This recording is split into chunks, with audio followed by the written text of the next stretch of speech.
తాకట్టులో ఉన్న బంగారం అమ్మాలనుకునే వారి ఇన్ఫర్మేషన్ ఇస్తే దాని వాల్యుయేషన్ బట్టి మీకు కమిషన్ కూడా ఇస్తుంది గోల్డ్ హబ్. వెల్కమ్ టు మనం టీవీ. నా పేరు వలి. ప్రస్తుతం ఆంధ్రప్రదేశ్లో రెడ్ బుక్ సంచలనం రేపుతోంది. నారా లోకేష్ రెడ్ బుక్ లో ఆంధ్రప్రదేశ్లో గత ప్రభుత్వం వైఎస్ఆర్ కాంగ్రెస్ పార్టీగా సాగించిన ఆలోచనలు, ప్రభుత్వంగా చేసినటువంటి దుర్మార్గాలను ఎప్పటికప్పుడు నోట్ చేసుకుంటున్నా అని చెప్పారు నారా లోకేష్. ప్రస్తుతం ఆ రెడ్ బుక్ ను ఓపెన్ చేసే పరిస్థితి వచ్చిందని చెప్పేసి అంటున్నారు. మనకు అందుతున్నటువంటి సమాచారం ప్రకారం ఆ రెడ్ బుక్ లో కొన్ని పేర్లు కీలకంగా వినిపిస్తున్నాయి. నారా లోకేష్ ప్రజాగళం పాదయాత్రలో భాగంగా ఆయన రాష్ట్ర వ్యాప్తంగా పర్యటన చేసినప్పుడు రాష్ట్రంలో ఉన్నటువంటి జరుగుతున్నటువంటి అన్యాయాలు కావచ్చు, అక్రమాలు కావచ్చు, వైసీపీ నేతలు చేసినటువంటి దుర్మార్గాలు కావచ్చు, ప్రతిదీ నోట్ చేసుకున్నాం. మరోవైపు ప్రతిపక్షాలను ఇబ్బంది పెడుతూ ఇష్టం వచ్చినట్టు నోటికి ఎంత వస్తే అంత మాట్లాడుతూ ఇబ్బంది పెట్టేటువంటి వైనాన్ని మనం చూసాం. సో ఈ వైసీపీ నాయకుల అరాచకాలను అంతమొందిస్తాం.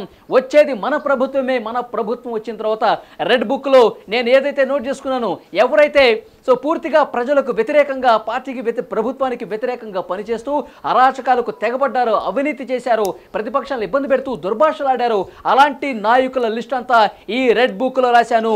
ప్రభుత్వం వచ్చిన తర్వాత ఒక్కొక్కళ్ళ పని చెప్తాను అని చెప్పి చాలా తీవ్రంగా స్పందించినటువంటి విషయం తెలిసిందే. ఇప్పుడు కూటమి ప్రభుత్వం ఏర్పడింది. కూటమి ప్రభుత్వం ఏర్పడుతున్నటువంటి ఈ సమయంలో రెడ్ బుక్ ప్రస్తావన వస్తుంది. మనకు అందుతున్నటువంటి లేటెస్ట్ సమాచారం ప్రకారం నారా లోకేష్ ఈ రెడ్ బుక్ మీద చాలా సీరియస్గా స్పందిస్తున్నట్టుగా తెలుస్తోంది. రెడ్ బుక్ సంబంధించి ఎట్టి పరిస్థితుల్లో రెడ్ బుక్ లో ఏదైతే పేర్లు రాశానో ఆ పేర్లకు సంబంధించిన వ్యక్తులు ఎవరైతే ఉన్నారో ఎట్లా అయినా సరే వాళ్ళ భరతం పట్టాలి. ఒకవైపు రాష్ట్రాన్ని గాడిని పెట్టే బాధ్యత చంద్రబాబు గారు తీసుకుంటారు. చంద్రబాబు గారు ముఖ్యమంత్రిగా ప్రమాణ స్వీకారం చేసిన తర్వాత పూర్తిగా విధ్వంసమైనటువంటి ఈ రాష్ట్రాన్ని గాడిని పెట్టేందుకు, పూర్తిగా నాశనం అయిపోయినటువంటి ఈ రాష్ట్రాన్ని మళ్ళీ సస్యశ్యామలం చేసేందుకు ఆయన బాధ్యత తీసుకుంటారు. ఇటు పార్టీ పరంగా కావచ్చు, గత ప్రభుత్వంలో చేసిన అరాచకాలు, గత ప్రభుత్వం మీద చేసినటువంటి అన్యాయాలు, దానికి కారకులైనటువంటి నాయకుల భరతం పట్టే పని నేను తీసుకుంటానని చెప్పి రెడ్ బుక్ లో ఉన్నటువంటి పేర్లలో ఎవరైతే నాయకులు ఉన్నారో వాళ్ళకి శిక్ష పడే విధంగా తగినటువంటి చర్యలు నేను ప్రారంభిస్తానని నారా లోకేష్ పూనుకున్నట్టుగా తెలుస్తోంది. ఈ రెడ్ బుక్ లో మనకు అందుతున్న సమాచారం ప్రకారం ఉన్న పేర్లు ఒకసారి మీకు ప్రస్తావిస్తున్నాను. వైఎస్ జగన్మోహన్ రెడ్డి గారు A1 గా ఉన్నారు. ఈ రెడ్ బుక్ లో వైఎస్ జగన్మోహన్ రెడ్డి గారు A1 గా ఉన్నారు.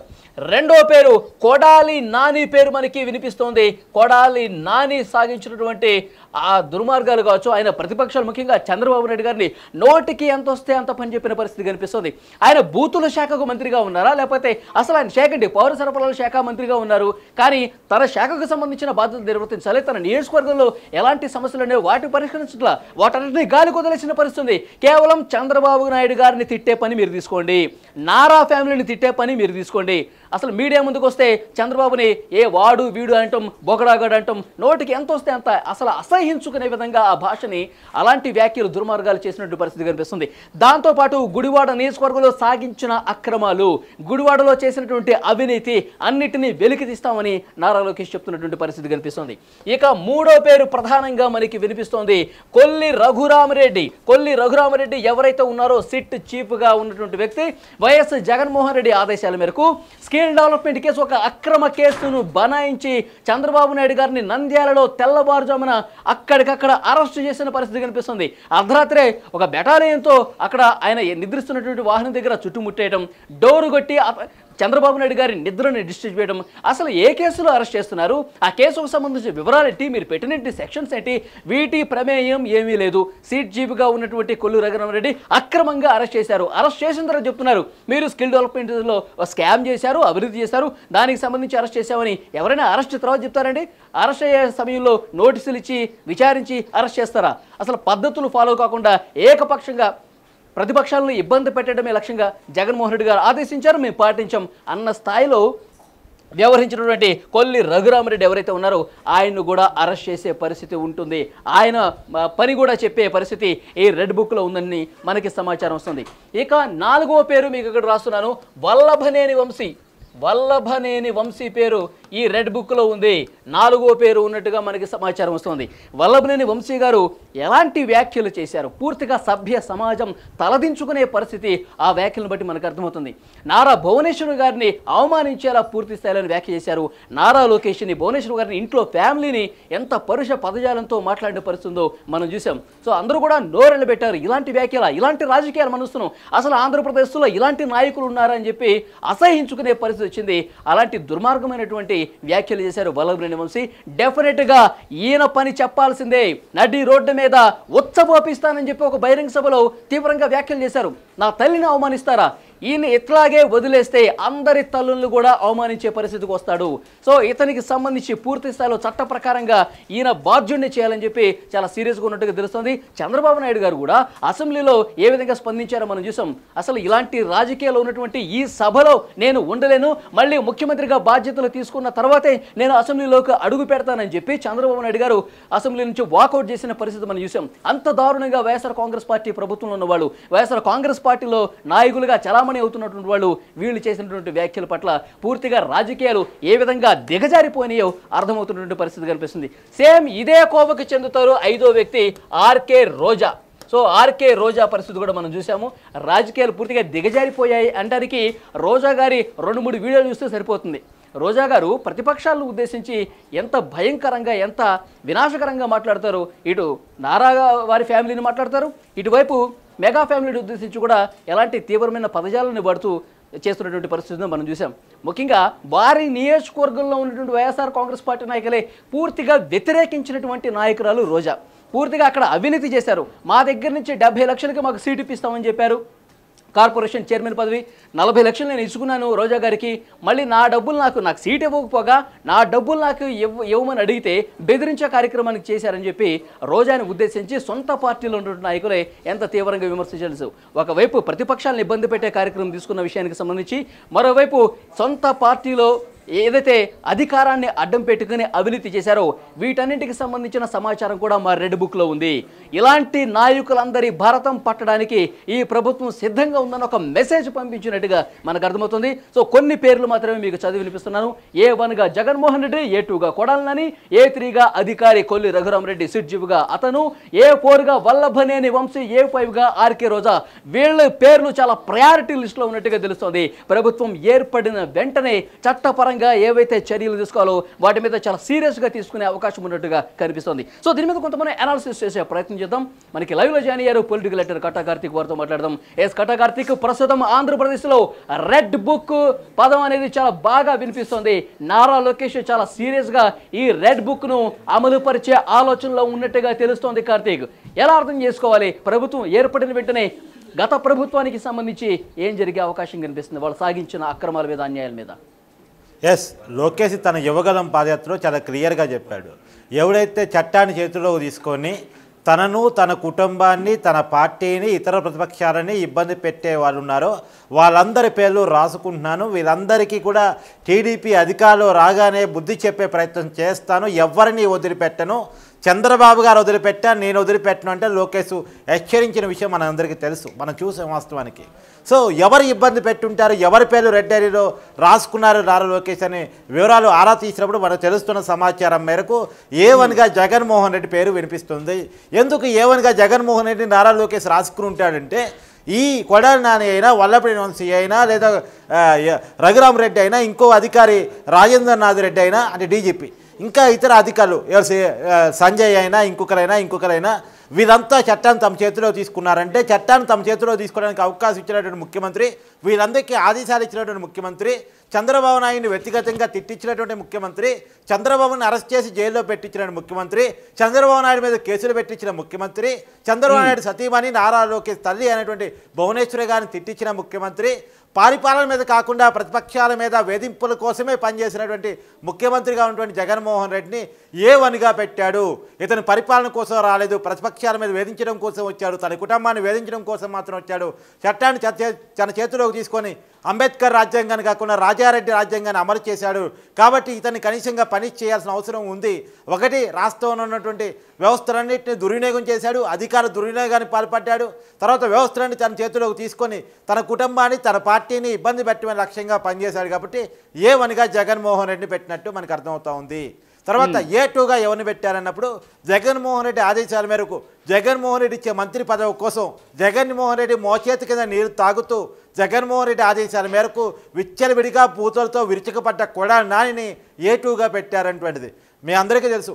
కొడాలి నాని ప్రెస్ మీట్ పెట్టాడంటే 3 బూతులు లేకుండా ఆ ప్రెస్ మీట్ నడవదు. ఖచ్చితంగా బూతులతో ప్రెస్ మీట్ నడుస్తుంది. ఆ బూతుల్లో కూడా ఊరికి చంద్రబాబు నాయుడు తిట్టమే టార్గెట్గా పనిచేస్తూ ఉంటారు. చంద్రబాబు నాయుడు వ్యక్తిగతంగా తిట్టమే టార్గెట్గా కొడాలి నాని తన ప్రెస్ మీట్ పెడతా ఉంటాడు. తనని, చంద్రబాబు నాయుడిని, తర్వాత పవన్ కళ్యాణ్ని, ఇలా అందరినీ కూడా టార్గెట్ చేస్తూ ఉంటాడు. తర్వాత తన మామ అయినటువంటి నందమూరి బాలకృష్ణ కూడా మన కొడాలి నాని వదిలిపెట్టిన పరిస్థితి లేదు. కాబట్టి ఇలాంటి వ్యక్తి మంత్రిగా ఉంటూ అంటే వాస్తవానికి అతనికి పేరు కూడా వచ్చింది, బూతుల శాఖ మంత్రి అనేటువంటిది. కాబట్టి ఇతన్ని ఖచ్చితంగా టార్గెట్ చేయాలనే పేరుతోటి ఇతన్ని ఏ2గా పెట్టినట్టు మనకు అంతా ఉంది. ఎక్కువసార్లు ప్రెస్ మీట్ పెట్టి, ఎక్కువసార్లు తిట్టి, ఎక్కువసార్లు నందమూరి కుటుంబాన్ని, నారావారి కుటుంబాన్ని అవమానాలకు గురి చేస్తూ మాట్లాడినటువంటి కొడాలి నానిని ఏ2గా పెట్టడం జరిగింది. ఏ3గా ఎవరినైతే చంద్రబాబు నాయుడు అరెస్ట్ చేసిన అధికారి ఉన్నారో కొల్లు రఘురామరెడ్డి, ఆయన నంద్యాలలో చంద్రబాబుని అరెస్ట్ చేయడం జరిగింది. అది కూడా శుక్రవారం పూట అర్ధరాత్రి పూట అరెస్ట్ చేయడానికి ప్రయత్నం చేయగా ఆ రోజు రూల్స్ ఒప్పుకోకపోవడంతో శనివారం తెల్లవారుజామున అరెస్ట్ చేయడం జరిగింది. అరెస్ట్ చేసిన తర్వాత వాస్తవానికి చంద్రబాబు నాయుడికి నోటీస్ ఇవ్వలేదు, ఎఫ్ఐఆర్లో పేరు పెట్టలేదు. సహజంగా జరిగే చట్టం ప్రకారం జరిగే ప్రొసీజర్ ఏంటంటే ఫస్ట్ ఎఫ్ఐఆర్లో పేరు నమోదు చేసిన తర్వాత చంద్రబాబు నాయుడు లాంటి స్థాయి వ్యక్తికి గవర్నర్తో పర్మిషన్ తీసుకొని నోటీసులు ఇచ్చి అరెస్ట్ చేయాల్సిన సందర్భం ఉంటుంది. కానీ ఈ ప్రొసీజర్ ఏమీ ఫాలో కాకుండా చంద్రబాబు నాయుడు అరెస్ట్ చేసిన తర్వాత నోటీసులు ఇచ్చి, అరెస్ట్ చేసిన తర్వాత ఎఫ్ఐఆర్లో పేరు పెట్టి, తర్వాత ఈ కేసులో ఎలాంటి ఎవిడెన్స్ లేకుండానే 50 రోజులు పైగా జైల్లో ఉంచారు. పైగా కేసు మీద కేసు పెట్టి 60 రోజుల కాలంలో 6 కేసులు పెట్టారు. ఒక కేసులో బెయిల్ వచ్చినా ఇంకో కేసులో అరెస్ట్ చేద్దామని చూసుకున్నారు. కానీ చంద్రబాబు నాయుడు కేవలం న్యాయ పోరాటం ఆధారంగా చంద్రబాబు నాయుడు బయటకు వచ్చాడే కానీ ఎలక్షన్ దాకా జైల్లోనే ఉంచాలని చంద్రబాబు నాయుడు ప్లాన్ చేశారు. దీనికి ఉపయోగపడేటువంటి అధికారి ఎవరైతే ఉన్నారో కొల్లి రఘురామరెడ్డి, సిట్ చీఫ్గా ఉన్నటువంటి వ్యక్తిని ఆయన్ని ఏ3గా చేర్చారనేటువంటిది మనకు అంతున్న సమాచారం. ఇక ఏ4గా నారా భువనేశ్వర్ గారిని, ఎవరైతే లోకేష్ గారి తల్లి, నారా చంద్రబాబు నాయుడు గారి సతీమణి, అలానే నందమూరి ఆడబిడ్డ అయినటువంటి నారా భువనేశ్వర్ వ్యక్తిగతంగా అవమానించి, లోకేష్ గారి పుట్టుకను కూడా వ్యక్తిగతంగా అవమానించినటువంటి, ఇష్టం వచ్చినట్టు నోటికి మంచి చెడు సంబంధం లేకుండా అసెంబ్లీ సాక్షిగా మాట్లాడినటువంటి ఎవరు గన్నవరం ఎమ్మెల్యే టీడీపీ నుంచి గెలిచి వైసీపీలోకి పోయినటువంటి వల్లభనేని వంశీ పేరుని ఏ4గా చేర్చినట్టు మనకు అర్థమవుతా ఉంది. అతను వాస్తవానికి 2019 ఎన్నికల్లో టీడీపీ నుంచి గెలవడం జరిగింది. టీడీపీ లేకపోతే అతనికి పొలిటికల్గా లైఫ్ లేదు. అతనికి మాత్రమే కాదు, కొడాలి నాని కూడా టీడీపీ లేకపోతే పొలిటికల్గా లైఫ్ లేదు. కానీ 2019 ఎన్నికల్లో టీడీపీ నుంచే కలిసి టీడీపీ దయ వల్ల ఎమ్మెల్యే అయినటువంటి వల్లభనేని వంశీ టీడీపీ నాయకుల్ని, టీడీపీ అధ్యక్షుడిని, టీడీపీ కుటుంబాన్ని ఇష్టం వచ్చినట్టు దుర్భాషలాడుతూ మాట్లాడిన విధానం అయితే అవుతుందో అది నారా లోకేష్ చాలా ఇబ్బందికరంగా అనిపించింది. కాబట్టి అతను ఏ4గా చేర్చినట్టు మనకి అందుతున్నటువంటి సమాచారం. ఇక ఏ5గా ఆర్కే రోజా మీ అందరూ తెలుసు, ఉమ్మడి చిత్తూరు జిల్లాలోని నగిరి ప్రాంతానికి సంబంధించిన ఎమ్మెల్యే, మొన్నటిదాకా పర్యాటక శాఖ మంత్రిగా ఉన్నారు. సో ఆ పర్యాటక శాఖ మంత్రిగా ఏ రోజు రాష్ట్రంలో పర్యటనలు ఆకర్షించడం కోసం, పర్యాటక ప్రాంతంగా ఆంధ్రప్రదేశ్ అభివృద్ధి చేయడం కోసం ఏమాత్రం ప్రయత్నం చేయకపోగా ఆ పర్యాటక శాఖను తన పర్యటన కోసం ఉపయోగించుకున్నారు. అడపా పెట్టే ప్రెస్ మీట్లో కావచ్చు, విచ్చలవిడిగా మీడియా ముందుకు వచ్చి మాట్లాడే విషయాల్లో కావచ్చు, కేవలం చంద్రబాబు నాయుడిని తిట్టడానికి, నారా లోకేష్ని తిట్టడానికి, నారా భువనేశ్వర్ని తిట్టడానికి, తర్వాత పవన్ కళ్యాణ్ తిట్టడానికి మాత్రం టైం కేటాయించారు. ఒక్కటంటే ఒక్క పని కూడా పర్యాటక శాఖ మంత్రిగా రోజా చేసింది అని చెప్పుకోవడానికి లేదు. రోజా చేసిన పని ఏంటి అంటే కేవలం ప్రతిపక్ష నాయకులని తిట్టడం తప్ప, వాళ్ళ మీద కేసులు పెట్టించడం తప్ప, వావినీతి కోసం పాల్పడటం తప్ప ఒక్కటంటే ఒక్క పని రాష్ట్రం కోసం చేసింది అని చెప్పుకోవడానికి లేదు. కాబట్టి అలాంటి వ్యక్తి మంత్రిగా ఉండటానికి అనర్హులారు, అలాంటి వ్యక్తి రాజకీయాల్లో ఉండటానికి కూడా అనర్హులారు. కాబట్టి అలాంటి వ్యక్తి మీద కేసులు పెట్టాలి. పైగా నగరి నియోజకవర్గంలో వాళ్ళ అన్నదమ్ములు కావచ్చు, ఆమె భర్త కావచ్చు, విచ్చలవిడిగా అవినీతికి పాల్పడ్డారు, పెద్ద ఎత్తున డబ్బులు కొల్లగొట్టారు, వైసీపీ కార్యకర్తల మీద కూడా కేసులు పెట్టించారు, వాళ్ళ దగ్గర కూడా డబ్బులు వసూలు చేశారు. ఇలాంటి అనేక వాస్తవాలు ఉన్నాయి. కాబట్టి ఆమెను ఏ5గా నారా లోకేష్ తన రెడ్ బుక్లో దాచుకున్నాడు అనేటువంటిది. ఇంకా చాలా మంది పేర్లు ఉన్నాయి. వాస్తవానికి సంజయ్ పేరు ఉంది, సిఐడి ఆఫీసర్. ఇంకా అనేక మంది పేర్లు ఉన్నప్పటికీ కూడా టాప్ 5 పేర్లు మనం బయటకు చెప్పే ప్రయత్నం చేస్తున్నాం. ఇంకా సో కార్తిక్, ఈ 5 పేర్లు అయితే రెడ్ బుక్ లో చాలా ప్రయారిటీ ఉన్నటువంటి పేర్లు కనిపిస్తుంది. సో ముందుగా వీళ్ళ పని చెప్పిన తర్వాత మిగతా వాళ్ళకి జోలికి వెళ్ళే అవకాశం ఉన్నట్టుగా స్పష్టమైన సమాచారం వస్తుంది. ఇప్పుడు A1 గా ఉన్నటువంటి వైఎస్ జగన్మోహన్ రెడ్డి గారి గురించి ఒకసారి మనం మాట్లాడుకుంటే ఎలాంటి చర్యలు ఉండే అవకాశం కనిపిస్తుంది? ముఖ్యంగా ప్రభుత్వం ఏ విధంగా ముందుకు పోవాలి, అసలు ఈ నాశనమైనటువంటి రాష్ట్రాన్ని మళ్ళీ చక్కని దిశలో గాడిలో పెట్టి అభివృద్ధి దిశగా ముందుకు పోవాలంటే చంద్రబాబు నాయుడు గారు పూర్తిగా పాలన మీద దృష్టి పెట్టాలి. ఇప్పుడు ఈ రెడ్ బుక్లో ఉన్నటువంటి పేర్లకు సంబంధించి గట్టి చర్యలు తీసుకోవాలంటే ఈ బాధ్యతను పూర్తిగా నారా లోకేష్ తీసుకుని అసలు ఏ విధంగా ఫస్ట్ ఏ కేసు తీసుకోవాల్సిన అవసరం కనిపిస్తోంది? గతంలో సాగించినటువంటి అరాచకాలు, అవినీతికి సంబంధించినటువంటి కేసులు చాలా కనిపిస్తున్నాయి మనకి ఆంధ్రప్రదేశ్లో. అందులో ఏ కేసును ముందుగా ఏ ఫైల్ కదిలించే అవకాశం కనిపిస్తుంది? వైఎస్ జగన్మోహన్ రెడ్డిని మళ్ళీ అనుకుంటే కనుక గతంలో మనం చెప్పాం, చంద్రబాబు నాయుడు గారిని 52 రోజుల పాటు జైల్లో పెట్టారు. అసలు ఈ ప్రభుత్వానికి సంబంధించిన కేసులు తీసుకుంటే వందల సంఖ్యలో ఉన్నాయని చెప్పి మనం చాలా సందర్భాల్లో మాట్లాడుకున్న పరిస్థితుంది. సో ఈ నేపథ్యంలో ఏ కేసు తీసుకుంటే సో జగన్మోహన్ రెడ్డికి సంబంధించి కరెక్ట్గా టార్గెట్ చేసినట్టు నారా లోకేష్ భావిస్తుండొచ్చు? అంటే మీరు అడిగిన క్వశ్చన్ చాలా సముచితం. వాస్తవంగా ఏంటంటే చంద్రబాబు నాయుడు గారు ఇలాంటి కక్ష సాధింపు చర్యల మీద కానీ కేసుల మీద కానీ దృష్టి పెట్టరు. ఆయన పరిపాలన మీద మాత్రం దృష్టి పెడతారు. ఆయన ఫస్ట్ టార్గెట్ అమరావతి పునర్నిర్మాణం చేయటం, తర్వాత పోలవరం ప్రాజెక్ట్ కంప్లీట్ చేయటం. ఈ రెండు సంవత్సరాలు ఆయన టార్గెట్గా పెట్టుకున్నారు. 2 సంవత్సరాలు కంప్లీట్ చేసి ఆయన కేంద్ర రాజకీయాల్లో ఒక డిప్యూటీ ప్రైమ్ మినిస్టర్గా వెళ్ళాలనేటువంటిది. కాబట్టి ఈ మొత్తం వ్యవహారాల మీద కేవలం రెడ్ బుక్లో తను నమోదు చేసుకున్నటువంటి వివరాల మీద, నమోదు చేసుకున్న వ్యక్తుల మీద నారా లోకేష్ మాత్రమే టార్గెటెడ్గా పనిచేసే అవకాశం ఉంది. మీరు అన్నట్టు అడిగిన ప్రశ్నకు సమాధానంగా ఏ విషయంలో జగన్మోహన్ రెడ్డి మొదటిగా టార్గెట్ చేయొచ్చు అంటే ఆల్రెడీ స్టార్ట్ అయిపోయింది. జే బ్రాండ్లకు సంబంధించిన ఎంక్వైరీ ఆల్రెడీ స్టార్ట్ అయిపోయింది. దాని మీద ఇప్పటికే పోలీసులు ఎంక్వైరీ మొదలుపెట్టారు. హైదరాబాద్లో కూడా దాని మీద సంబంధించినటువంటి కీలకమైనటువంటి వ్యక్తుల్ని అదుపులో తీసుకునే పనిలో ఉన్నారు. చంద్రబాబు నాయుడు ఇంతవరకు ప్రమాణ స్వీకారం చేయలేదు. 12వ తారీఖు ప్రమాణ స్వీకారం చేయబోతున్నాడు.